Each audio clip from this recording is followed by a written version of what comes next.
Yo, what's going on, YouTube? And welcome to Goal Line Hockey. It's your boy Kevin Forsythe, and it is time for our Week 4 NHL Power Rankings. I apologize for no Power Rankings last week, but we will be making up for that this week. A lot of changes going on. The Tampa Bay Lightning went down a couple of steps, as well as the Philadelphia Flyers. But guys, the Florida Panthers, Toronto Maple Leafs, really making jumps upward in this week's Power Rankings. We'll be taking a look at that in this video. If you guys like what we're doing here at Goal Line Hockey and want to see the latest news around the NHL, you guys know what to do. Make sure to give this video a big thumbs up and an even bigger subscribe down below. And let's take a look at our Week 4 NHL Power Rankings. So it is Week 4 of the NHL season, ladies and gentlemen. Congratulations, we have made it this far, and we have some interesting stuff to take a look at. Obviously, like I said, the Toronto Maple Leafs, the Florida Panthers, right off the bat, I'll let you guys know, moved up a lot in this week's Power Rankings. But stay tuned to the end to find out where your team sits. So, let's start things off. At number 31 is the Detroit Red Wings. The Red Wings were in 31st in our last Power Rankings, and unfortunately, they have not really done much better. They've picked up a couple wins here and there, which is promising, but at the end of the day, the same issues for the Red Wings. They're a young team, and they're just not getting enough. They're just not getting enough scoring, and that's really been their biggest thing. Even last night, they took on a Nashville Predators team, which I think is really going to struggle this year, and they gave up a late goal to Dante Fabro. We'll be taking a look at the Preds in a minute, but the Detroit Red Wings just, now you have Jonathan Bernier out, and you're going to be seeing more of Thomas Greiss. He's going to be hit with a lot of pucks this year. And I think that could be an issue for the Detroit Red Wings moving forward. Anthony Mantha not getting on the board after signing that big contract, so we need to see more out of him. It's a tough start for the Detroit Red Wings, to say the least. And I think it'll continue to get better as they continue this rebuild. They have a lot of heart. They have a lot of, they have the skills starting to come together, but it's just not all there right now. So the Red Wings are at 31 this week. At number 30 is the Ottawa Senators, as the Ottawa Senators fall in our power rankings. It's been Ottawa and Detroit through most of this season so far, and nothing's really changing this week. The Senators' struggles continue. They continue to get blown out, kind of looking like the next team on our list, which I'll be taking a look at, losing games 3-4 goals in that Canada division. Kind of seems like cupcake games at this point, besides dealing with Brady Tkachuk, but other than that, there's not a lot to worry about in Ottawa right now. Tim Stützle has been getting on the board a little bit, but the lack of goal scoring over the past couple of games for the Senators has started to accumulate and kind of become an issue. Evgeny Dadonov has been getting on the board for the Senators, which seems like a good thing, but it's just not enough for the Senators right now. At number 29, guys, in the Canada division is the Vancouver Canucks. There's a large gap between the Vancouver Canucks and the Ottawa Senators and the rest of that North division. The Vancouver Canucks are as bad as Ottawa and Detroit right now. They have really struggled over the past couple of games. In this 6-game losing streak that they are in right now, which is about 2 weeks, the Vancouver Canucks have only scored 11 goals in those 6 games, and the Detroit and Nashville and Vancouver has shown that they've got some issues on defense. Chatfield obviously is not ready for the NHL yet. They needed another depth defenseman, and they're lacking that right now. And not to mention, in between the pipes, Braden Holtby has not been all that spectacular. Neither has Thatcher Demko. So we'll see what happens here with the Vancouver Canucks. A tough start to the season for guys like Pettersson, but again, it's one of those things. They're going to get better as time goes along. They aren't there yet, but obviously they can work on some things. Like I said as well, the good news is Quinn Hughes looks really solid. Niels Höglander getting on the board. I mean, these are the guys that we need to see in Vancouver doing well, but they need more. And obviously with guys like Virtanen and Gaudette on the trade block right now, we'll see what Jim Benning does here over the next month with this Canucks team. At number 28 is the San Jose Sharks, the worst California team on our list. Now, it didn't help their case last night, losing 6-2 to the LA Kings. A rough night once again for Martin Jones. Bob Boughner came out this morning saying, we need more from Martin Jones, even though that game really wasn't his fault. The Sharks just did not have it. And the way the Sharks play, Erik Karlsson, Brent Burns, these guys like to move the play forward. They don't like to play defensive hockey. And unfortunately, that makes Martin Jones more expendable. You put Martin Jones on Long Island with the Islanders, or maybe another place like Washington, he may find more success. But the problem is, he's not in those places. He's in San Jose, where they're very offensive-minded. So he tends to get a lot more rubber thrown on him. And at the end of the day, he's not the best goaltender. So his advantages are starting to dissipate. And the Sharks teams have gotten worse over the years. So you can't blame it all on him. I do like Bob Boughner as a coach, but I don't really like him calling out Martin Jones, especially for, the fact that it's not really his fault. The team just has not been that great around him. At number 27 is another California team, is the Anaheim Ducks. Now, my Ducks did get a massive victory last night, a 1-0 victory over the Vegas Golden Knights, which means, in my opinion, they're at the top of these bottom-tier teams. Now, it still doesn't make them a great team. I mean, you look at where they are in the standings. They're just on the brink of missing the playoffs in that West Division. And to be honest, they aren't going to keep that spot. They have the most games played in the West Division, which is more than Arizona and Minnesota, who are 2 or 3 points behind the Ducks at this point. So as those games get made up, the Ducks will find themselves out of the postseason at that point. John Gibson has been great for the Ducks. The Ducks are a -9 in the goal differential department this season. That has to get better if they want to even consider the playoffs, which I don't think is the end goal for this team. We see Trevor Zegras and Jamie Drysdale playing well in the American Hockey League, which is good news for the Anaheim Ducks. But as of right now, they need a little bit more offense, and I think those guys could add that for the Ducks by the end of this season. At number 26, a team that did not play for really now the past 2 weeks is the New Jersey Devils. Not a lot to say about the Devils. They're obviously in COVID protocol. They've had a lot of games that they have to make up against Buffalo and the Pittsburgh Penguins. We'll see what happens with that. But definitely a little bit of concern with the Devils considering they have not played in a while. Is this going to become an off-ice distraction for the team when they come back? Or will they use this to, what's looking like a promising start to the season early on? We'll see if they're able to keep that up.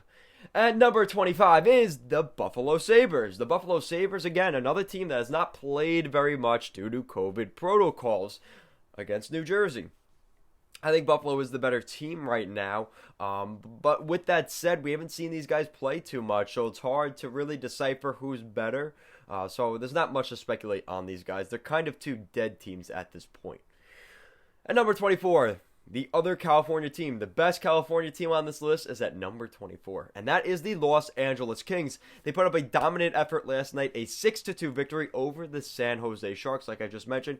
Cal Peterson looking like a solid goaltender for the Los Angeles Kings. Jared Anderson-Dolan getting on the board once again. Anze Kopitar. We're seeing some very promising signs of offense from the young guys for this Kings team, and this team is still very far away from becoming a playoff team. But again, in that West Division, it's pretty wide open. So again, believe what you want to believe, but they still somehow seem to be in the chase.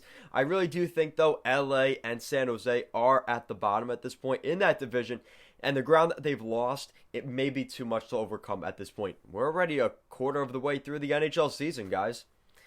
At number 23 is the New York Rangers. The New York Rangers are at number 23 because I don't know how I feel about the Rangers. You play a good game, here, and then you lose a game. Like you lost to Boston earlier this week, you lost to the Islanders earlier this week. So there are some concerns about the New York Rangers right now, and that whole Tony DeAngelo thing seemed like it could be a lightning rod moving forward for the Rangers. That hasn't been the case. They've kind of fallen off since those first 2 games, and we're starting to see, are the Rangers legit or not? The goaltending hasn't been great. Defense has been okay. Keandre Miller playing over 20 minutes per night, but I just don't think it's enough for the New York Rangers. That's why they are at number 23 in this week's rankings. At number 22 in this week's power rankings is the Minnesota Wild. The Wild are an interesting team. I was really excited about them going into this year, and Kirill Kaprizov and the Wild were getting things going earlier in this season. That seems to be falling off a little bit for the Wild. They find themselves toward the bottom of that division, the West Division, which is quite concerning.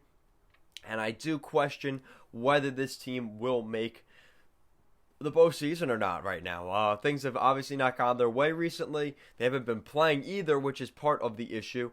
So maybe this little reset will help them out as the season goes along. At number 21 is the Arizona Coyotes. The Coyotes are actually moving up. They were a bottom five team in my power rankings back in week 2, and now they've moved up into the top 21. Congrats. They do move up a couple of spots, though. They go on a 3-game winning streak against the St. Louis Blues, who I have as a pretty highly rated team this week. So that's some pretty big victories over the Blues. They do have some concerns against teams like Vegas, which in that West Division does have me a little bit concerned about Arizona. But they're finding ways to win games here and there, and that's going to be huge for them as the season goes along. At number 20 is the Chicago Blackhawks. Talk about a team that moved up in the power rankings. They moved up almost 10 spots this week.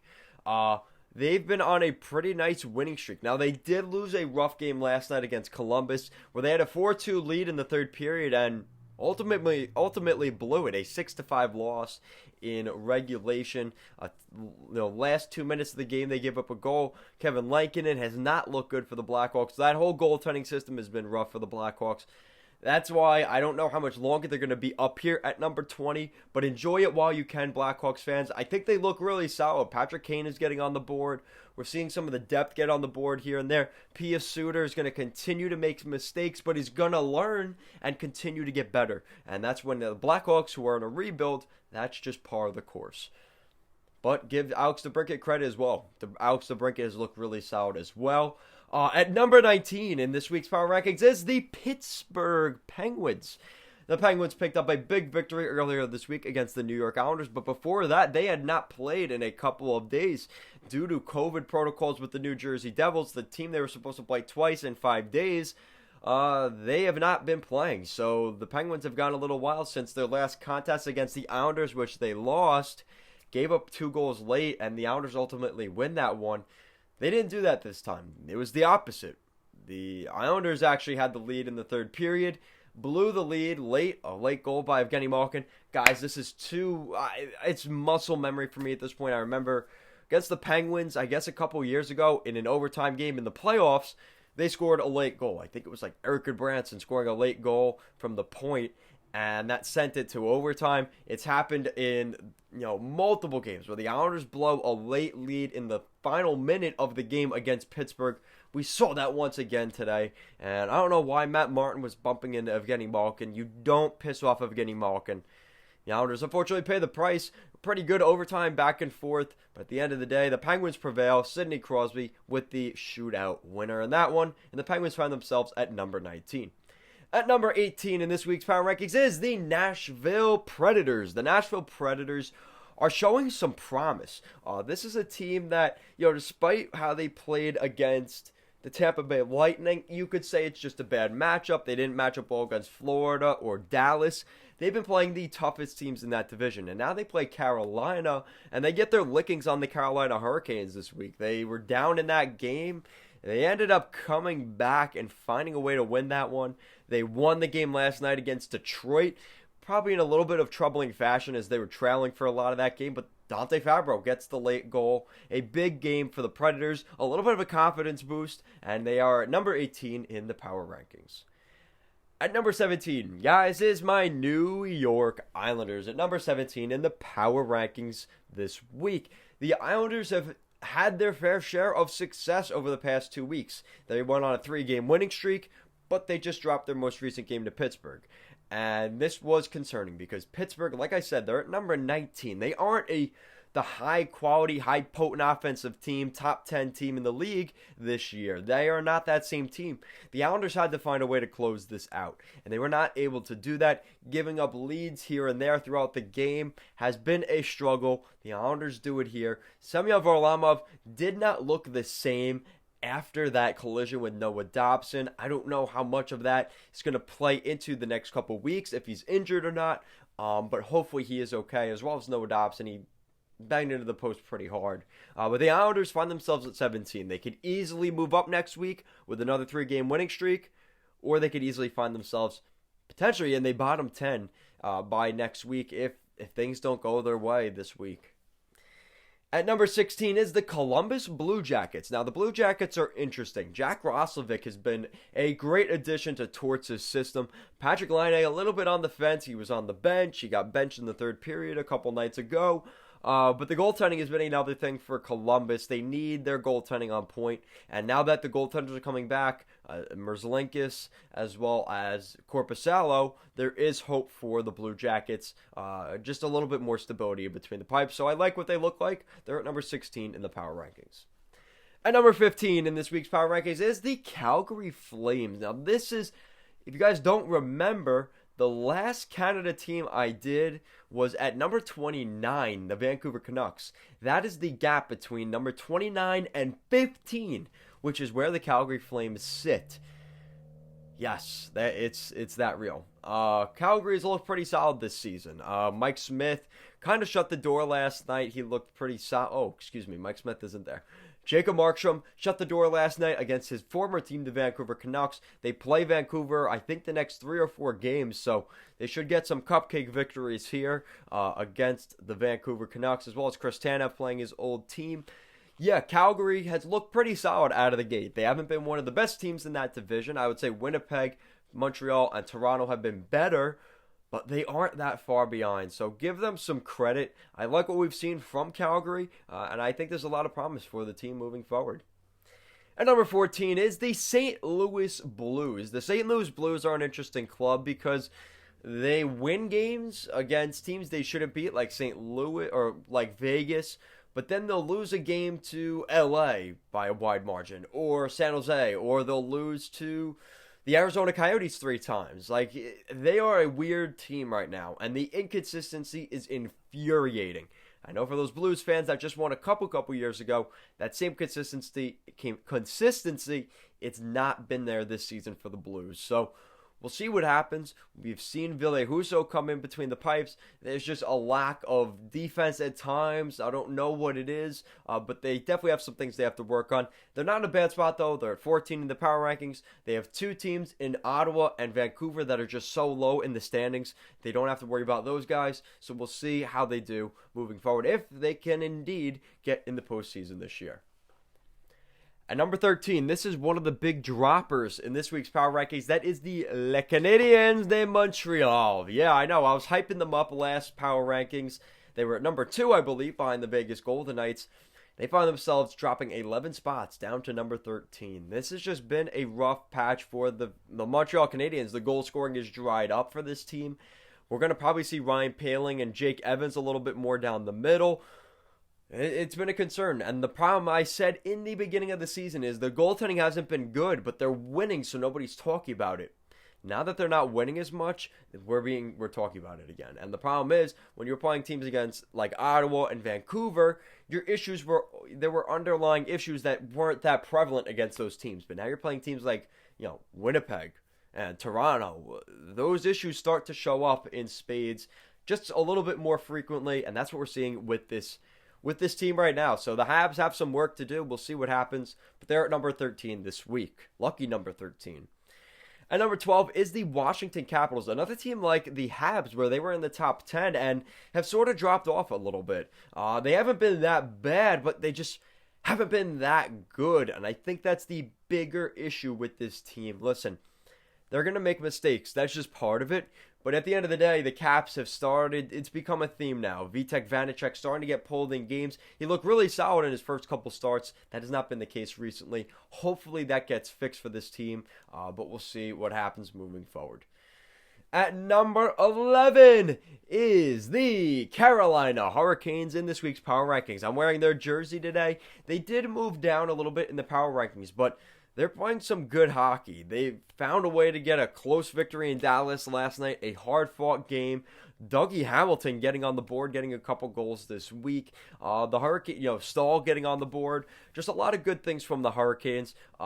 They did move down, but really that's because the other teams ahead of them were just playing that much better. And I think there's a lot of exciting things to see in that division. That Central Division is wide open. And all right, so moving on into the top 10 is the Edmonton Oilers. The Edmonton Oilers are off to a pretty good start this season. The Oilers are one of those teams that, at the end of the day, they've got some issues. It seems like when, Connor McDavid and Leon Draisaitl are not on the score sheet, this team tends to struggle. Mike Smith got it done last night. They picked up a big victory against the Ottawa Senators. A couple victories they could accumulate this week against the Sens. But the Oilers are one of those teams that, in that Canada division, they are in the running as one of those top teams. Their defense is not good enough, which we've seen. Goaltending has been mediocre with Koskinen and Smith. But we'll see what happens with the Oilers. Again, they're one of those teams where I'd like to move them up more, but those inconsistencies with defense and goaltending have me a little bit concerned moving forward. At number 9 in this week's Power Rankings, another Canadian team. It is the Winnipeg Jets. The Winnipeg Jets are looking pretty solid this year. We've seen Pierre-Luc Dubois in the blue and white now for the Winnipeg Jets. Very exciting news there. And the Jets have done a little bit of reshuffling of the lines as Paul Maurice has definitely done his share of changes to the team. Andrew Kopp has looked very good for the Jets. Blake Wheeler getting brought down into the bottom 6. So we're going to see what happens here with the Jets. I'm excited to see what they do moving forward, especially with Dubois. But there is some concerns with this team. But with Connor Hellebuyck in between the pipes, it's been good enough to land them in the top 10 spots in this week's Power Rankings. At number 8 is the Colorado Avalanche. The Colorado Avalanche have looked really solid at points through the season. Kind of like the St. Louis Blues, but a little bit better. The Avalanche, like a team like Minnesota, have had some issues with COVID, so they have not been playing recently. But the Avalanche have had their issues against teams like the Ducks and the Kings and the Sharks, but they've been able to beat other teams in that division. So, at the end of the day, their test later this month against Vegas is going to be the real factor for this Avalanche team. Until we see that, kind of hard to judge where they really stand right now. At number 7 in this week's Power Rankings is the Dallas Stars. The Dallas Stars have been, getting a couple of tough breaks this week. 2 called back goals, the Jamie Benn interference, and last night they had a goal turned over as well, offside. Don't worry though, Rupe Hintz, who scored that original goal that called back, 20 seconds later, pots in another goal, no big deal. Great goal there by Rupe Hintz, both goals, honestly. So he's got 2 more goals. One of them counts, the other doesn't, but that's okay. Still got a goal, right? So that was pretty funny. I was watching that game. I'm like, you got to be kidding me. It was Rupe Hintz, wasn't it? And there you go. It was Rupe Hintz. That's just how it works. At number 6 in this week's Power Rankings, the Philadelphia Flyers, baby. The Flyers actually flew down in this week's Power Rankings. Now, I had to quickly adjust my Power Rankings because I had them at 14, and that was way too low. The Flyers have been playing pretty well, so I could not have them that low. There are some concerns, which is why they're not a top 5 team, but they're still a really solid team this season, so it was easy to put them at number 6. At number 5 is the Tampa Bay Lightning. Pow!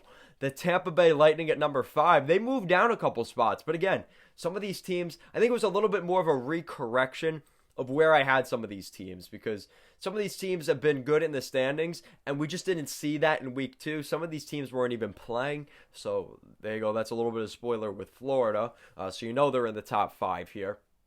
And yeah, the Tampa Bay Lightning are under the Florida Panthers in my power rankings, guys. It's crazy, I know. At number 4, guys, we're heading up to Beantown as the Boston Bruins are at number 4. They really skyrocketed this week as well. They're at the top of the East by a pretty nice margin, sitting nice and pretty at the top of that division. I like what I've seen from the Boston Bruins. A lot of things to be excited about. Are they the best team? No, but they look really good. So I don't really have much to say. They got Pasternak back. They seem to be winning games, and pretty smooth sailing right now for the Bruins. Honestly, better than I thought they would be. At number 3 in this week's Power Rankings is the Toronto Maple Leafs, as they're at the top of the North Division, the best Canada team right now. Now, a lot of people had them pegged as the best Canada team. I was completely wrong. I said it would be Vancouver. I'm never going to mention that again. But the Toronto Maple Leafs have been good. And let's be honest, this is a team that, has had their fair share of struggles, but they find a way to get things done nonetheless by scoring goals and just getting things done against teams like Edmonton, who are in their division. They're really their biggest contest this year are going to be against Edmonton and Winnipeg this year and Montreal. But they took care of Montreal this weekend, so they've done a good job. And I really like what we've seen from the Leafs. Is this a sign of a really good season for them? They're at the top of the NHL in terms of points. Will this continue? I don't see why not. At 9-1-2, kind of hard to argue that.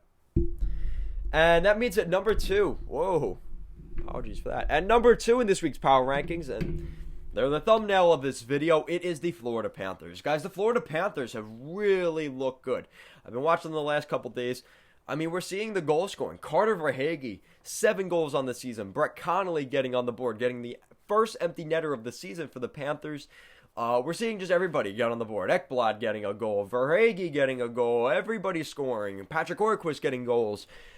Alex Wenberg scoring goals. It's just all over. Huberdeau, Barkov, they're all getting points. So it's really exciting here for the Florida Panthers. I was worried about the lack of offense because they were going to be relying more on guys like Tippett and Grigory Denisenko, but they seem to be doing just fine right now.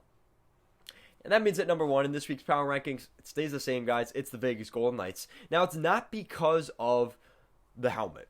Because, honestly, guys, I don't know, my Golden Knight fans, whatever other fans, that's a brutal helmet. I hate to say it. That is absurd. I was watching that game against the Ducks, and I was like, I can't even watch this game. There's like a blinding light. Oh, it's the Golden Knights chrome gold helmet. That might be it. They didn't score a goal on it last night, and I think it was more of a commemoration to the Henderson Silver Knights being brought into the American Hockey League, which they have the chrome silver helmets. You could see that more in the AHL. I don't think we're going to see that much here in the NHL. I think that's what this is going to end up being. I think it's just a publicity thing. I hope Vegas does not do that again because it didn't work. It just didn't. And if they go to gold, go to like the gold on their jersey, not like a gold. And also, you're wearing a gray home jersey. With your gray home jersey, it doesn't work. Maybe, just maybe on your gold jersey, we could see it, but no, not on that jersey. And that's all I have to say on Vegas this week. Honestly, they've looked good. They did lose to the Ducks last night. They've had some COVID issues, so there's that as well. So, listen, at the end of the day, I'm pretty excited about the Golden Knights. I'm excited about the Panthers, who have really started to come out of the scene. And like I said, some teams are starting to move their way up very slowly, like the Philadelphia Flyers, the Dallas Stars. So guys, let me know your thoughts in the comment section down below. What do you think of this week's Power Rankings? Let me know in the comment section down below. And if you guys like what we're doing here at Goal Line Hockey, want to see the latest news around the NHL, you guys know what to do. Make sure to give this video a big thumbs up and even bigger subscribe down below. Thank you so much for watching, and have a great week.